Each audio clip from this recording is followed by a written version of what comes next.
Halo Sak, Halo apa bro, kabar? baik-baik. Thank you banget loh. udah diundang ke sini. Siap. Thank you udah join dan thank you udah bawa Oh gorengannya. iya ini Mantap. ini harus mendampingi gua kemana-mana. Gue semalam beri gorengan nih waktu buka puasa. Serius lu? Iya, gue diet nih Ah. berapa bulan. Gagal gara-gara ini bro. Ah, Serius. gua cium lu ah. Sebelum kita ngobrol lebih lanjut, lu coba dulu Yos gorengannya. Gua cobain ya. Gua Coba dulu cobain dong. Ini lu jadi bikin apa sih, Bro? Jadi ini gorengan bro. Jadi gorengan ini sebenarnya tuh gua kemas. Jadi dulu kan packaging kayak gini tuh kayak sekolahan punya kertas kan. Oh iya, kantin-kantin itu ya. Gua kantin. Iya. Nah, jadi gua sama partner dan tim semuanya bikin packaging lebih berbeda. Cuma kita tidak meninggalkan seperti kayak koran, istilahnya begitu. Karena kan dulu kan gorengan lu pada tahu lah identik Iya, dengan koran. koran, Ya, bekas, Apapun ya. lah ya, majalah ataupun juga. Nah, dan gorengan kita pun lebih kayak ke higienis sih yang kita jaga karena waktu kemarin kan kita launching waktu di era pandemi kan.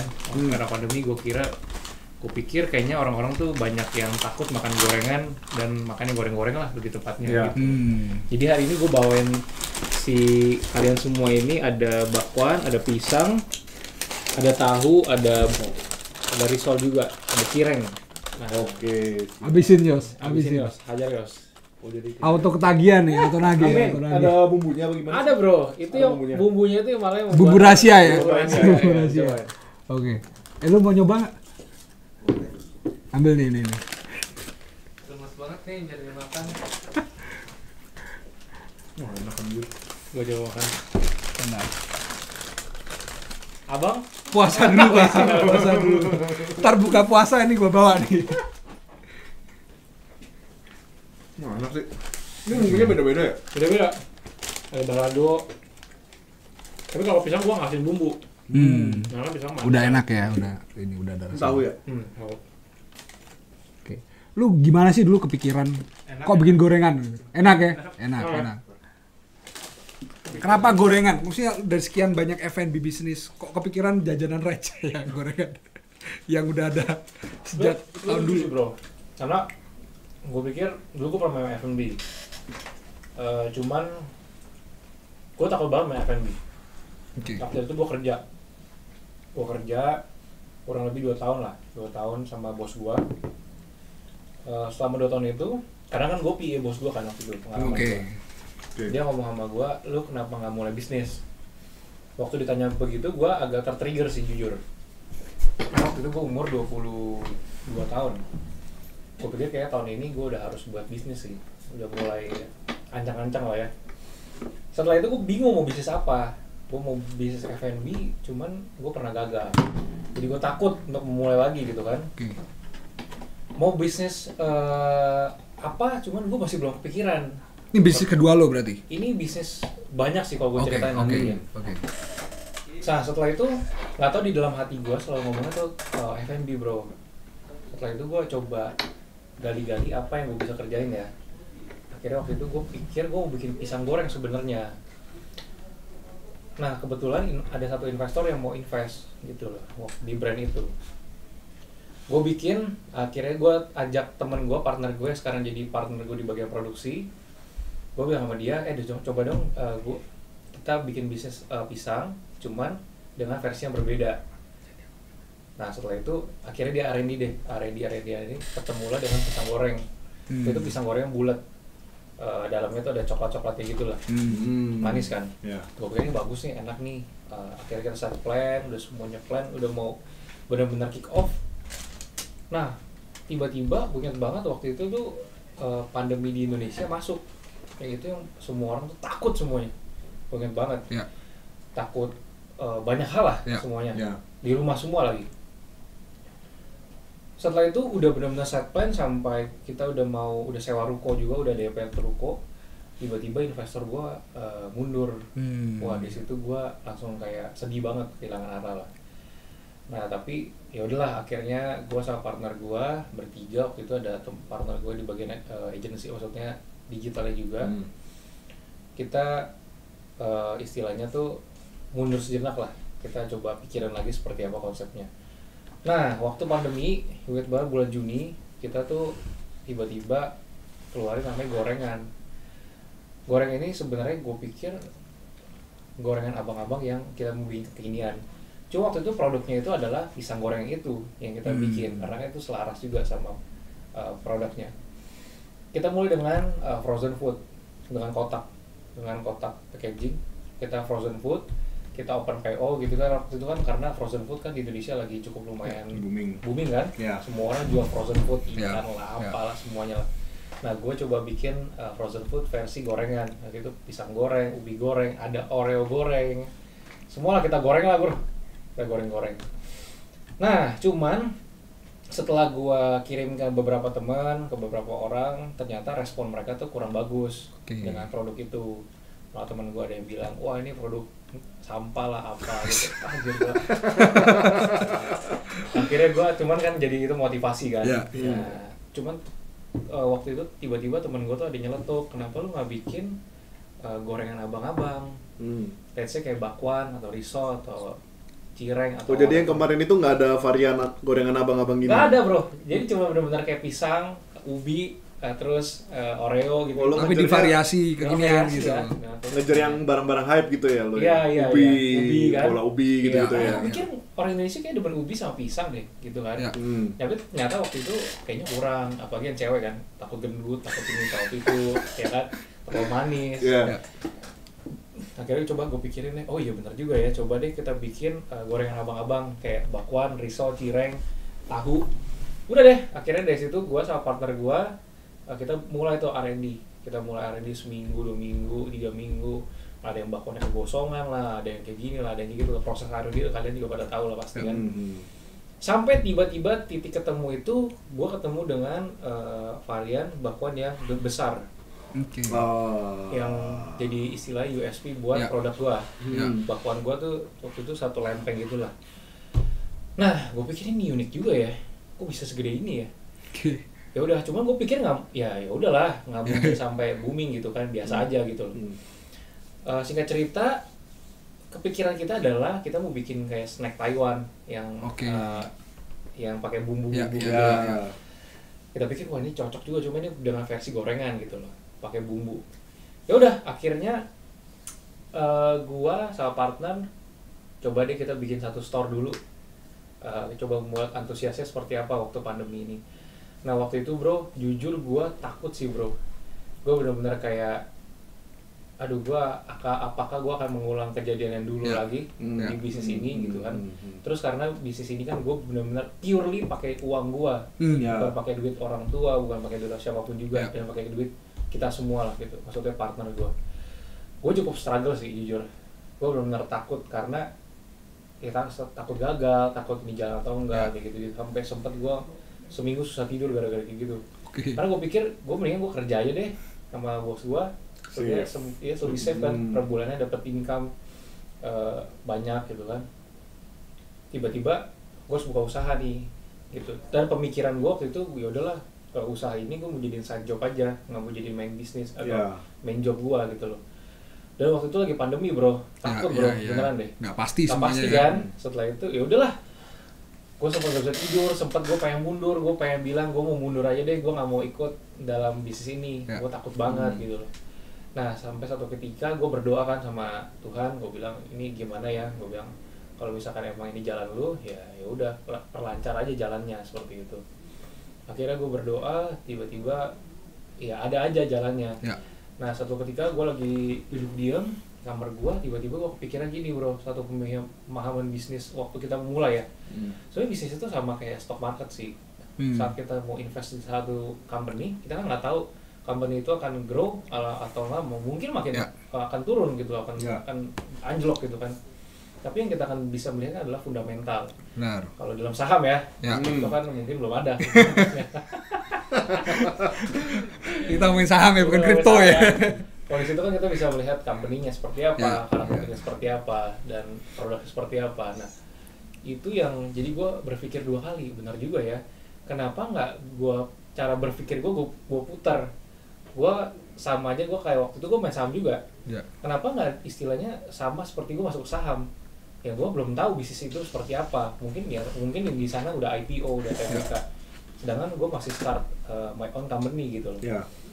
Akhirnya gue pemikiran seperti itu, ya udahlah. Akhirnya gue maju dulu deh, gue coba dulu deh, nggak ada yang tahu kan seperti apa ke depannya.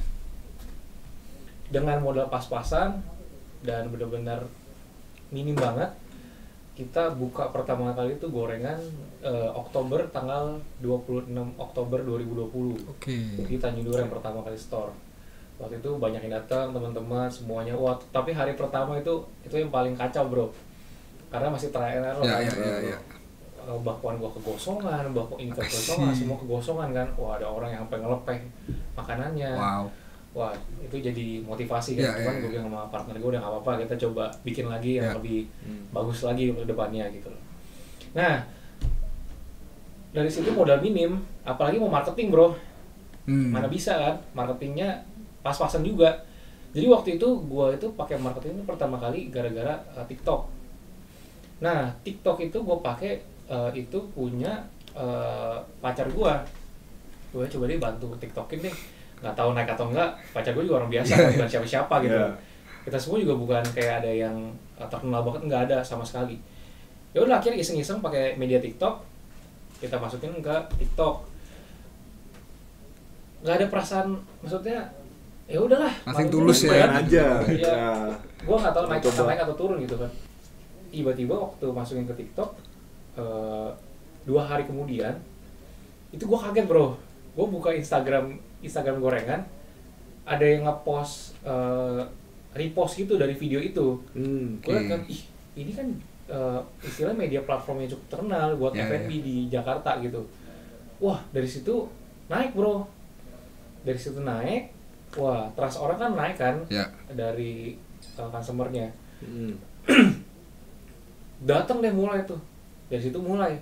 Ada orang yang dari mana-mana lah, Bekasi lah, Jakarta mana lah, Jakarta Timur, Jakarta Barat, semuanya datang ke sana buat cobain gorengan. Wah, gue pikir kok bisa ya. Nah, gue tanya dong sama mereka, apa yang membuat lu tertarik gitu untuk datang ke sini jauh-jauh gitu? Karena ya gue ini sesuatu yang produk yang unik, dia bilang. Gorengan yang dikemas dengan minyak yang bersih dan dengan inovasi gitu. Ini belum ada, ini produk istilahnya suatu bisnis yang cemerlang. Gue pikir masa sih? Sampai cemerlang ya gitu. Berarti lo awal-awal itu nggak ada ngelakuin marketing berbayar sama sekali? Gak ada bro, sama sekali, jujur gak ada. Pure momentum TikTok tuh berarti ya? Pure momentum TikTok sama sekali. Gua nggak ada influencer yang kita datengin. Kita ngomongin budget marketing ya, gua lemes bro. Itu marketing sekian, kalau mau terkenal sekian, kalau mau ini sekian. Wah, gua bilang gak ada duitnya.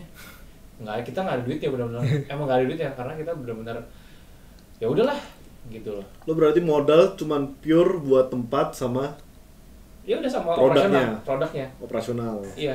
Udah itu doang. Berapa sih modal lo? Jujur ya, itu modal kita untuk bangun pertama kali. Karena kan itu kan kita mau jadi master kan pertama. Total termasuk. Totalnya. Itu kita 100 juta sih bro. 100 juta untuk awal. Seperti itu. Karena booth kita yang kan cukup besar, bukannya booth yang gerobak kan. Dan itu tempat lo nyewa ya? Ya itu tempat gue nyewa. Ya udah dari situ mulai deh perlahan-lahan ya makin grow. Momentum ada aja gitu sih. Ya. Udah berapa cabang sekarang? Total kalau cabang ya itu udah 50 sih sampai saat ini. Wow. 50 cabang berapa bulan tuh ya? Dari Oktober ya? Oktober kita open franchise tuh di bulan November. Orang mulai franchise tuh di bulan Desember awal. Cuman dari lo sama partner lo itu udah ada yang punya pengalaman buka master franchise gitu apa gimana?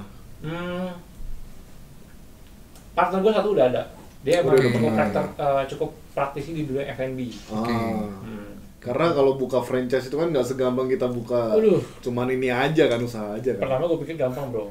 Cuman sini ya mungkin belajar. Tantangan masih ada. Berapa orang sih partner lo ini? Gue berempat. Spesialisasinya apa aja? Jadi gue di bagian operasional dairy-nya. Terus ada yang bagian CFO-nya. Ada yang bagian produksi. Ada juga yang bagian operasional untuk yang franchise-nya. Kayak booth atau peralatan-peralatannya seperti itu. Kalau enggak, wah pecah sih. Pasti. Lagi finance ya. Gue kalau finance sih aja. Kalau marketing siapa? Gue penasaran soalnya brand lo ini unik. Gue bisa bilang nih menarik ya. Ada ciri khasnya.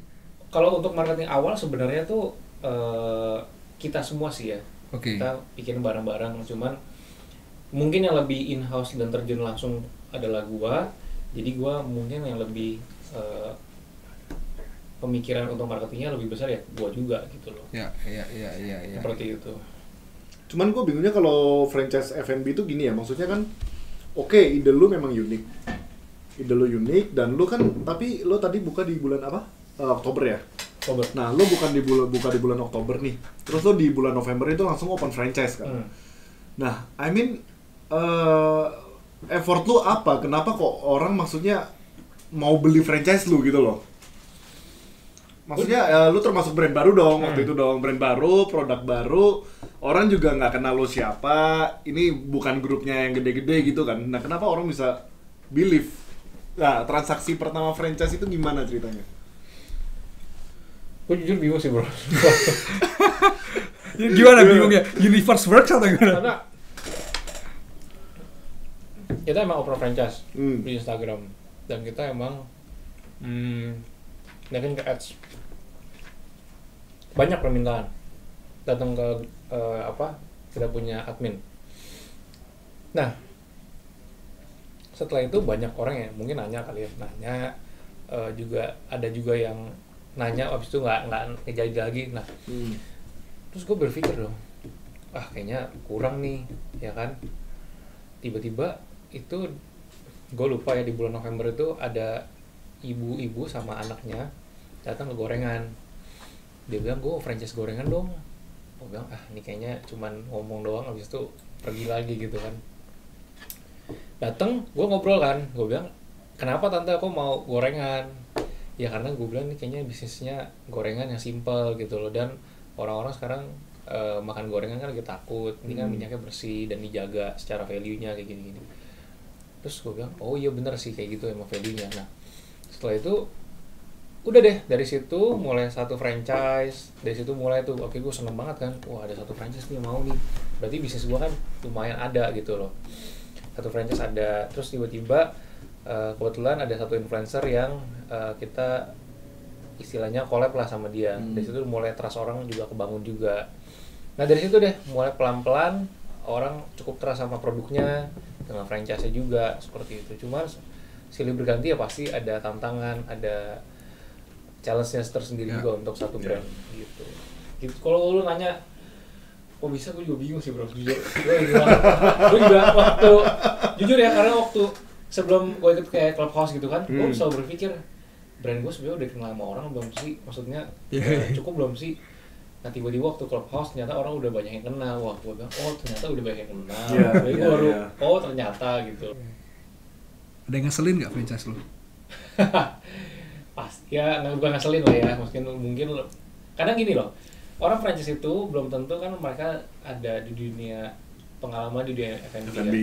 Jadi mungkin mereka itu belum tahu selak beluknya dalam dunia F&B, dalam segi produk, dalam segi operasional. Nah kadang keterbatasan yang mereka itu yang istilahnya tuh menjadi apa ya ngomongnya ya, jadi mereka bertanya-tanya sama kita gitu loh. Ngeselin sih pasti ada lah, ada yang ngeselin. Cuman gue mengerti kenapa mereka ngeselin. Dalam batas wajar juga ya. Dan wajar, mungkin karena mereka takut, mereka belum pernah bisnis F&B, jadi mereka takut ya wajar. Karena gue juga kalau gue memposisikan diri ke mereka, juga pasti gue juga akan berlaku demikian. Itu.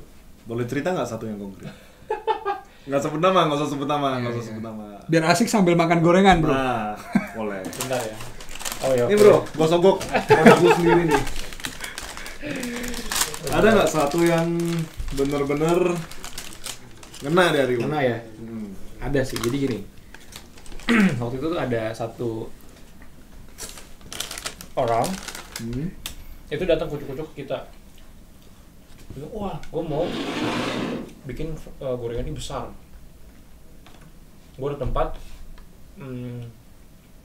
dan gue maunya franchise gue ini lebih besar daripada orang lain. Ya. Gue secara franchise sih ya oke. Terserah. Salah. Ya kan, gue malah seneng gitu loh. Ada orang yang mau untuk Gedein. membantu membesarkan. Kita jalan. Terus gue bilang sama dia untuk awal. Di awal-awal gak semua bisnis dan apalagi F&B itu grafiknya tuh naik terus. Gak mungkin gue bilang. Karena jujur waktu itu brand gue masih baru dan orang belum terlalu kenal juga. Jadi masih tahap-tahap istilahnya orang kenal, awareness harus dibangun. Waktu itu apalagi di Jakarta Selatan gue bilang. Karena waktu itu tuh brand kita kebanyakan terkenal gara-gara di barat. Di selatan tuh belum terlalu terkenal orang-orang. Nah, setelah itu ya udah nggak masalah. Ya udah, kalau sih oke-oke aja gitu loh. Kita survei, tempatnya juga bagus, strategis dan tempatnya bagus. Oke. Kita approve juga. Setelah itu waktu dia buka, dia kaget secara flow kerja. Gue bilang, ya operasional kan pasti kan harus trial and error juga gitu. Mungkin lu di hari H juga perfect gitu kan, nggak ada semua nggak ada gitu. Wah, partnernya dia marah-marah ke gua. Nih gimana nih flow kerja, nanti kalau ada yang hilang kayak gini.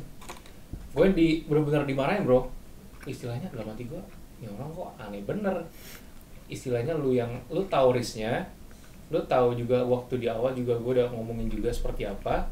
Tiba-tiba lu istilahnya ngomong kayak gitu ke gua. Cuman ya gua kan sebagai istilahnya yang punya franchise, kan gua nggak mungkin marah balik dong ke dia kan. Gua bilang iya sabar kok, gua bilang sabar dulu aja, nanti dulu gua bilang. Nah setelah itu hari berikutnya, wah ini penjualan sepi nih kayak gini-gini, gua bilang. Baru hari pertama bos, gua bilang. Ya kan cuma ya gue lagi, gua nggak bisa marah bro. Ya kan, ya emang kalau yang franchise kayak gini itu yang kendalanya orang kayak gitu. Gue sabar dulu kok karena marketnya tuh gue lagi bentuk gitu loh. Segala marketing gue lagi coba bantu. Dan lu waktu itu baru posisi baru buka banget juga kan? Baru buka banget. Iya. Baru buka banget, benar-benar baru banget. Setelah itu ya udah akhirnya gue sama tim gue pikirin kan gimana ya cara marketingnya ini selatan. Kita harus coba pikirin influencer yang harus kita pakai siapa gitu untuk ini siapa. Nah akhirnya seminggu ngoceh terus nyinggung gue di WhatsApp terus kan. Hati gue kadang sakit juga kan, cuman ya gue sekali lagi gue nggak bisa marah bro. Kalau gue marah kan nggak mungkin gitu kan. Gue malah harus mengingatkan dia terus kayak. Nah tiba-tiba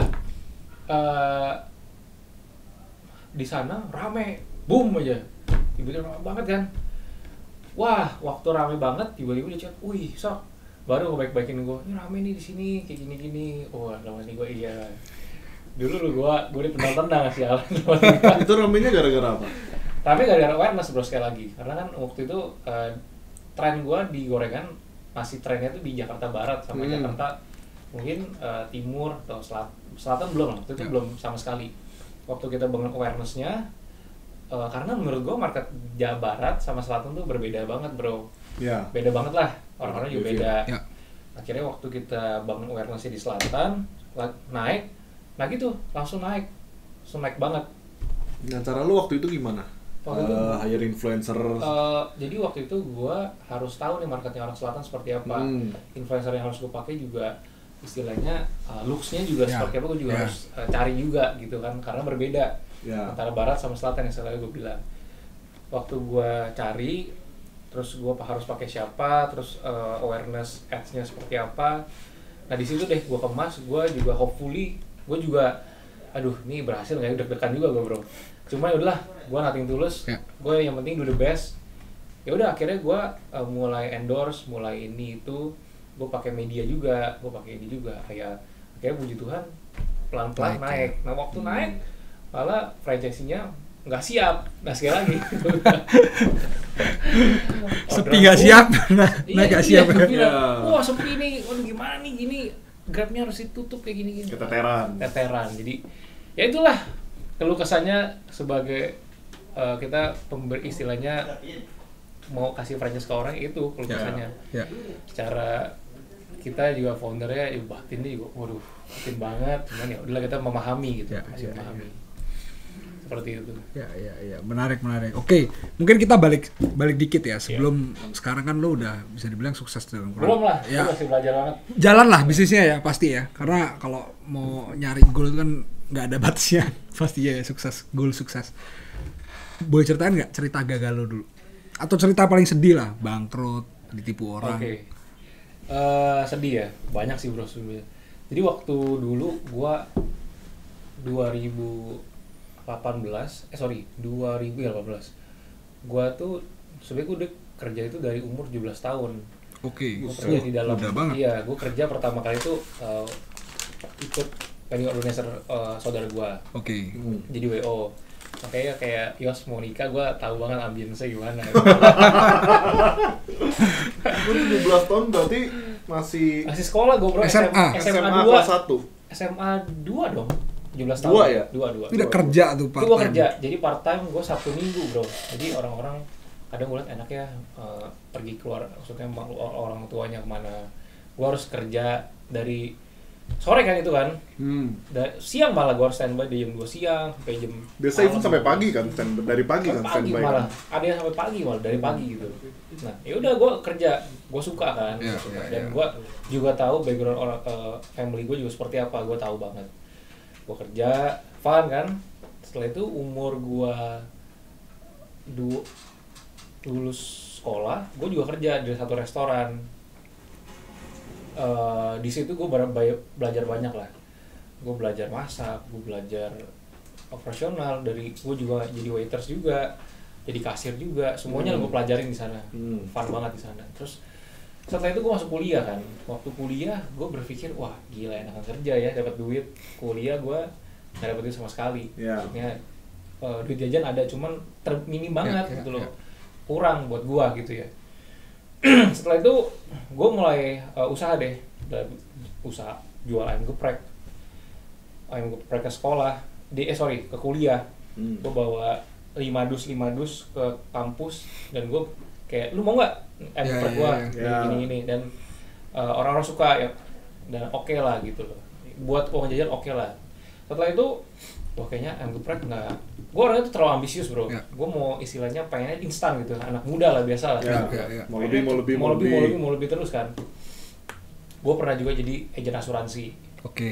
Wah di situ gue belajar banyak juga, secara mental, secara personality banyak lah. Wah gue prospekin orang, sampai gue mulai siram kopi sama orang, banyak lah. Hujan-hujanan naik motor. Iya, gue udah mulai siram kopi bro, serius gue nggak bohong. Itu gimana ceritanya?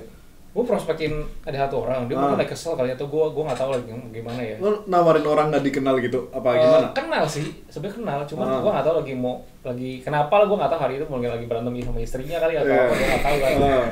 Gue lagi prospek, lu gimana mendingan udah mau disiap. Anjir. Sedih kan? Ya udahlah akhirnya.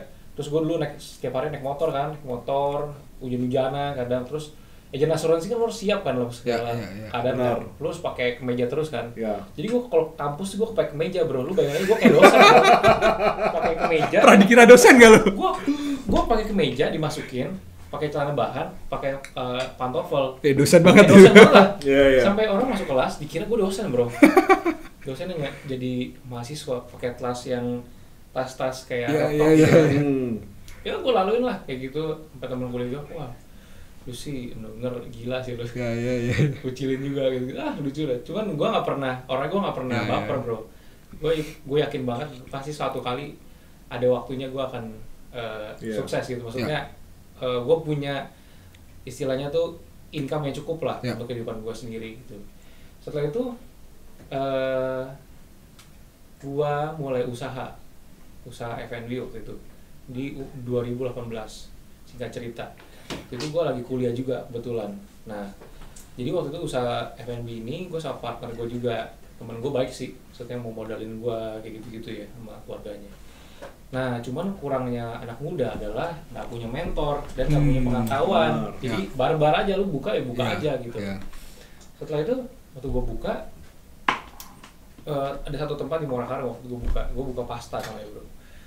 Gue setiap jam 5 sore gue bawa bahan baku dari rumah gue, jadi mobil gue tuh full bahan baku semua sama peralatan meja semuanya. Jam 5 kita start jalan, terus gue sampai rumah pasti jam 3 pagi minimal, karena gue harus turunin lagi, ini lagi, itu lagi, closing gitu kan. Gue lalu tuh setiap hari sampai akhirnya kuliah gue hancur, kuliahnya gue ratakan parah. Setelah itu sebenarnya tuh tujuan gue waktu itu gue bucin bro. Gue mau Kayak gimana tuh, gimana gue bucinnya? istilahnya waktu itu kan jajan gue kan minim kan. Oke. Gue harus punya duit lebih untuk istilahnya gue bisa Ngedate ya. ngedate sama cewek gue gitu loh. Ini cewek lu yang sekarang? Bukan. Oh, bukan. Wah, bahaya nih, jangan ditonton Bahaya, ya. jangan tonton ya. Sampai sekarang bucin nggak? Sekarang enggak lah, gue lebih respect lah. Udah ada duit ya? Beda kalau udah ada duit. Sebenarnya karena masih tahan-tahan dulu. Nah, habis itu ya udah gue laluin deh kayak gitu, terus sampai singkat cerita kurangnya pengetahuan, kurangnya mentor gak ada, kurangnya banyak lah, kurangnya muda kan. Sampai akhirnya kita berjalan cuma 3 bulan. Dan kebetulan waktu itu tuh financial di dalam ekonomi keluarga gue tuh lagi benar-benar parah banget. Bokap gue istilahnya udah gak kerja, nyokap gue udah yang kerja. Terus gue kuliah juga kan, sampai setiap bulan tuh setiap kali mau bayar uang kuliah, nyokap gue selalu ngomong, kamu harus kuliah yang bener nih. Kalau enggak mama duitnya uangnya bisa diputerin lagi buat yang lain. Nah, gue sebagai anak cowok kan, gue anak tunggal bro. Gue juga gue gak tega kan. Gue bilang sama nyokap gue udah gini deh mah, mendingan uangnya itu mendingan buat keluarga daripada buat gue kuliah. Gue cowok, gue bisa kerja, gue bisa usaha. Di luar sana masih banyak opportunity buat gue gitu. Gue bayangin aja bro, abis itu gue gak kuliah. Akhirnya gue keluar kuliah. Oh, lu keluar kuliah? Gue keluar kampus. Setelah itu bisnis yang F&B gue juga gagal, nggak jalan. Abis itu gue ditinggal cewek gue, mantan gue gitu. Ya udah deh, gue jadi hopeless banget. Iya, abis soal semuanya. Abis semuanya. Abis itu gue kayak anjir, nih udah bener tahun 2018 tuh menurut gue the lowest point gue sih. Udah bener kayak semua banyak hal, kalau gue nggak punya istilahnya spiritual yang kuat, mungkin gue bisa jadi orang gila atau apapun, gue nggak tahu lah. Mungkin gue bisa jadi orang yang negatif lah pasti. Gue berusaha terus, gue cari kerja. Waktu itu idealis gue tuh gue nggak mau kerja sama orang lagi bro. Lo tau gue ngapain? Gue nge-grab mobil bro. Grab, sumpah, gue nge-grab. Gue nggak bohong, gue nge-grab mobil, pakai mobil bokap gue. Gue nge-grab. Ya udah, setiap hari gue nge-grab. Wah, gue tau banget ya, makanya capeknya nge-grab tuh kayak sampai pernah satu kejadian ya. Gue udah sampai di depan gang orang yang gue jemput. Bensin gue habis bro. Udah masuk ke dalam mobil gue. Bensin gue habis, sekarang gue gak ada duit lagi. Gue gak ada sebelum ada duit gitu loh. 50.000 gue gak ada, sampai gue telepon temen gue bilang gue pinjam duit dulu dong. Sampai kayak gitu tuh temen gue baik gitu. Akhirnya ya udah, akhirnya berjalan waktu, silih berganti kayak gitu-gitu kan. Bisnis baju pernah juga, cuman gagal. Bisnis ini cuman kayak tahun itu tuh kayak gue nggak tahu, semua jalan tuh kayak tertutup bro, jujur aja semuanya. Feng Shui-nya kayak kurang, gue nggak tahu apa. Nah sampai satu titik tiba-tiba gue ketemu sama bos gue. Nah dari situ waktu bos gue, terus gue dia minta gue jadi istilahnya PA dia. Gue bingung, PA tuh apaan ya? Apaan sih tuh kerjaannya gitu kan. Nah dari situ mulai deh istilahnya, gue yakin banget ya, kadang tuh setiap hidup itu pasti ada orang-orang yang akan membantu gitu. Hidup pasti. Nah salah satunya, ini bos gue yang membuat istilahnya hidup gue bukan secara material ya, secara mental, secara karakter itu membantu gue dalam pendewasaan. Mentor lu dia. Istilahnya mentor gue juga gitu loh. Banyak, jadi selama gue kerja, gue istilahnya walaupun capek gitu ya, tapi gue fun. Gue mendapat banyak hal dari dia, cara negosiasi, cara bisnis kayak gitu-gitulah. Dari situ mulai gue step by step pulih. Terus gue juga istilahnya kerja kan punya income juga yang cukup gitu loh. Terus bos gue juga baik, bantu gue kayak gitulah. Jadi the sad story gue ya gitu. Dan terakhir kali menurut gue ya kadang gini ya, waktu kita lagi di posisi atas tuh kadang juga namanya hidup nggak mungkin nggak ada masalah gitu loh. Benar. Ya kan, waktu itu bisnis gorengan gue tinggal cerita lagi cukup bagus waktu Desember Januari sampai sekarang juga masih cukup bagus. Tiba-tiba bokap gue meninggal. Lagi istilah enak-enaknya nih. Wah, kayak bisnis lagi jalan, semua lagi jalan. Berarti baru-baru ini dong? Baru Januari kemarin akhir. Tiba-tiba bokap gue meninggal. Wah, terus gue cukup down banget, parah. Waduh kenapa begini ya. Cuman yaudah akhirnya gue merelakan lah. Ya. Ya udah akhirnya setelah itu ya di balik hujan pasti ada Ya.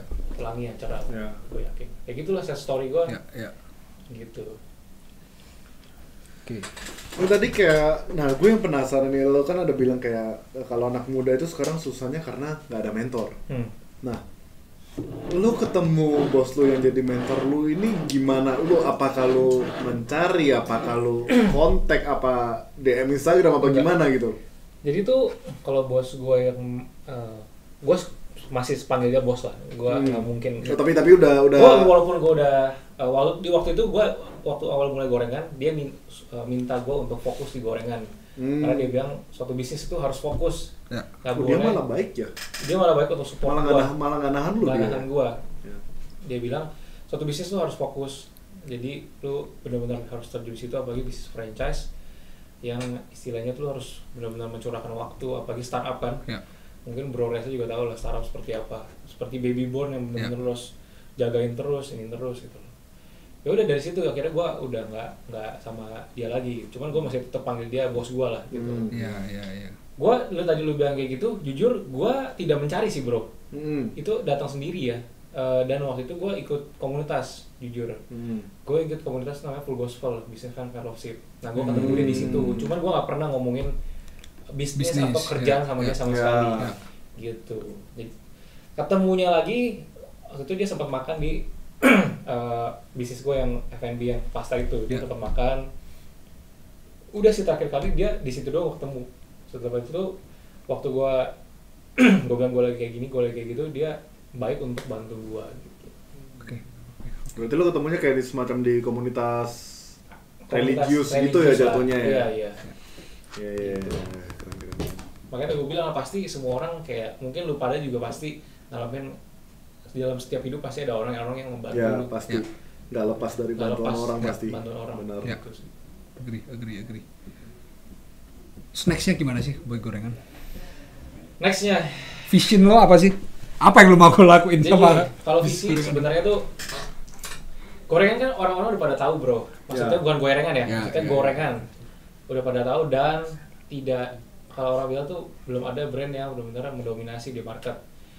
Nah, gue berpikir gorengan ini, visi gue adalah menjadi jajanannya anak Indonesia. At least Indonesia sebenarnya punya jajanan kok yang maksudnya bisa inovasi yang bagus dari, menurut gue nggak harus bisnis yang mungkin besar, tapi ternyata yang dari bisnis-bisnis yang kayak orang nggak lihat gitu ya, merakyat itu bisa banget.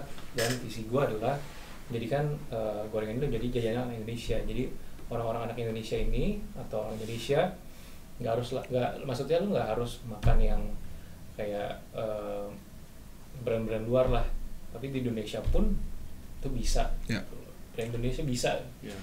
Target gue sih ya semoga gorengan ini bisa ya brand mancanegara juga gitu. Ya, sangat possible karena ada tempe dijual di UK ya, tahu? Gua nggak tahu, ada ya? Nanti gua kirimin. Oh, Itu jadi ada bule jualan tempe di UK itu larisnya luar biasa. Oh ya? Yes, mantap. Dan sebenarnya konsep lu sama aja kayak yang Taiwan street snack yang ngetren itu kan, yang warna-warna merah itu kan. Dia kan dari Taiwan, tapi bisa dibawa kemana-mana, ke negara mana aja gitu. Sebenarnya konsepnya kan sama aja, cuman gue terkadang itu berpikir gini ya, gue kan juga main itu barang budaya Indonesia. Terkadang kita orang Indonesia sendiri tuh nggak appreciate sama kearifan lokal kita gitu. Kayak contoh, bule-bule di Bali kita lihat dengerin lagu dangdut mereka goyang. Cuman anak-anak muda sekarang dengerin dangdut itu kayak kampung lu makan gorengan, lu makan nasi uduk pinggir jalan. Ngapain sih? Kampung lu makan yang enak lah. Setuju banget. Iya, makanya kayak gue pakai batik, orang sering ngomong kayak lu ngapain sih pakai batik, gila lu kayak bawa. Nah, kita itu cuman kurang appreciate barang kita gitu. Benar. Itu setuju banget sih. Dan menurut gue tahun kemarin dan tahun ini adalah Indonesia kayaknya menurut gue sangat support dengan brand lokal sih ya. Menurut gue ya. Setuju, udah pengaruh. Udah mulai ini karena banyak sih brand lokal yang bagus, kayak Garuda Batik juga menurut gue sesuatu yang harus diangkut. Ya kan kayak POS juga benar-benar nggak harus dengan POS luar, tapi Indonesia juga bagus gitu. Correct. Terakhir nih, pertanyaan terakhir ya. Siap. Apa saran lo buat orang yang baru mau mulai, terutama anak muda nih, yang nggak punya duit, nggak punya pengalaman, mau mulai usaha? Nah, gue sebenarnya jujur masih banyak belajar juga dari orang, Ya. dari semua orang, dari Rios, dari Reza juga banyak belajar. Cuman gue tuh pandemi ini menjadikan gue jadi kayak apa ya? Ada dua orang bro.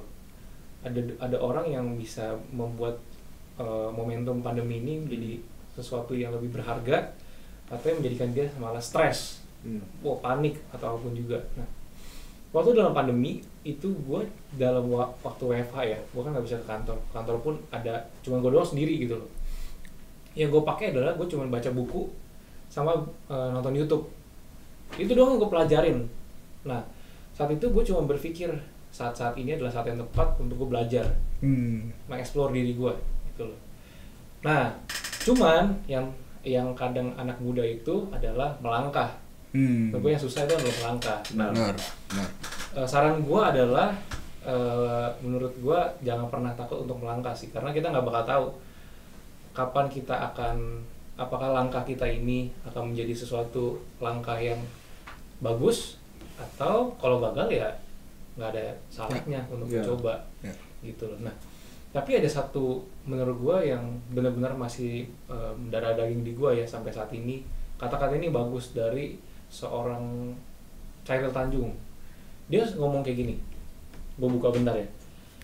Dia ngomong gini bro, ini bagus banget menurut gue. Ya menurut gue anak muda tuh kayak gue kadang tuh masih mikirnya mau instan, maunya cepat, maunya benar. mau kadang lihat di dunia tipu kan. Iya, dunia tipu kan lihat orang generasi kan, micin mau instan. Kayaknya ini mantep nih, kayaknya aduh kok cepet banget, gue kok bisnis gue kok masih biasa aja ya. Atau gue mau mulai bisnis cuman gue takut banget.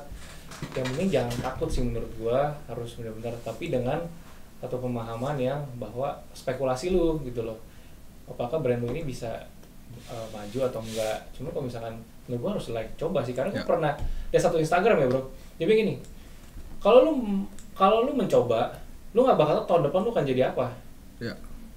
Sama ada dengan satu orang yang tidak mencoba sama sekali, dan tahun depan dia nggak tahu, sama aja. Benar. Nah, ada satu quotes yang menurut gue, waktu itu gue baca bukunya Pak Chairil Tanjung, dia ngomong gini bro, dia bilang lama memang, tapi itu caranya, semua harus dilewati seperti anak tangga. Seperti anak step by step dia bilang, satu persatu, jangan lompat-lompat dia bilang. Anak muda kan maunya instan kan, dari tangga A ke tangga C maunya langsung jebret aja. Ya mungkin ada beberapa anak muda yang bisa gitu, cuman yang mungkin kayak kita mendingan ya step by step aja lah, seperti itu. Jangan lompat karena melompat mungkin terplesetnya lebih tinggi. Benar. Jadi menurut gua anak-anak muda kayak gua, kayak kita semua harus step by step sih, lewatin prosesnya, nikmatin. Emang prosesnya sih anjing kadang enak banget sih. Sebenarnya memang yang paling penting itu proses kan. Contoh kayak yang kita lihat di media yang ada banyak warga di satu daerah di Tuban yang tanahnya dibeli. Itu kan juga maksudnya oke lu di sana lu jadi orang kaya mendadak, tapi ketika lu nggak melalui proses lu mendapatkan reward sebesar itu, ya habis cepat itu. Dia nggak bisa manage, benar. Betul, gue setuju banget. Akhirnya langsung ini ya. Langsung habis ya. Gue bingung dibeliin apa. Makanya gue bilang kadang ya itulah, makanya kita juga harus anak muda. Gue pun juga kadang demikian, bahwa kita juga pasti lihat orang bisnisnya anjir di luar sana kayaknya gampang banget. Iya, benar. Tiba-tiba berat aja. Sedangkan kita kayak kok susah amat gitu kan. Cuman ya itu yang tadi gue bilang, yang quotes ini gue bilang, ini yang membuat hati gue teguh gitu maksudnya. Ya udah lalu aja prosesnya, nikmatin, jangan lu maunya gegabah. Malah gegabah jadi kehancuran kan gitu. Itu pesan gue sih bro, kalau gue. Thank you. Ini bermanfaat banget. That's why kita manggil lo, karena pengen ngasih. Gue yang thank you banget. Ngasih tips lah buat anak-anak muda nih, kalau semuanya memang butuh proses. Siap. Asal mau mencoba gitu. Sukses terus ya buat gorengan. Thank you bro. Thank you Bang Sak. Oh ya, buat teman-teman kalau ada yang punya pertanyaan buat Ishak mengenai pertanyaan F&B atau apa, nanti bisa komen di bawah, nanti akan dijawab oleh Ishak langsung. Siap. Thank you. Oke, thank you Sak. Guys.